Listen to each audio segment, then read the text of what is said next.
I'm speaking with Dr. Charles Schaap. And Charles, what in the world is going on with the market? It's like and the longest losing streak since 2001, some say. Well, the market's doing what it always does, which is it goes up and it goes down. And the most important thing as an investor, if you're only investing from the long side, is to stay in the times when the market's going up. And right now we have a warning flag that it could go down, so you want to be very careful and watch the market right now. And if it falls further, then you'll want to back off on your long-term investments. Are you using moving averages? What are you looking at technically to watch this for the sell signal? Well, first thing is one has to look at multiple time frames. If you look only at a daily chart of the markets, your heart will go up and down with every up and down day. And you'll hear people on TV saying it's down for this reason and that reason. And we really don't know why it's up or down. It's what the market does. So the main thing is to remain objective. Look at multiple time frames. So if you want to take a long-term view, I like the weekly charts for the average investor. And I use the 50-week moving average. If price is above a rising 50-week moving average, you have a signal to be bullish on the market.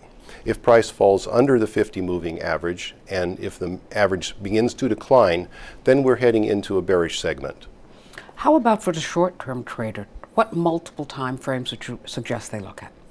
Depending on what their goal is. I trade anywhere down to a one minute chart. Wow. So I'm actually looking at bars every minute. But for the most part, you'll burn out that way. So for the intraday trader, using an hourly chart combined with a 5-minute chart works very nicely on the indexes.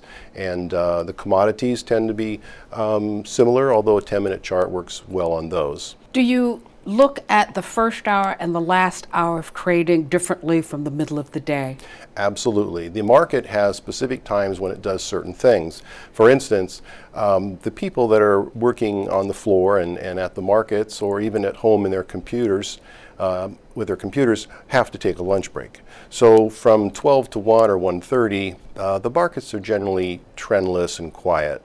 So that's not a time to be active during the day. The most important time is the first hour of the day.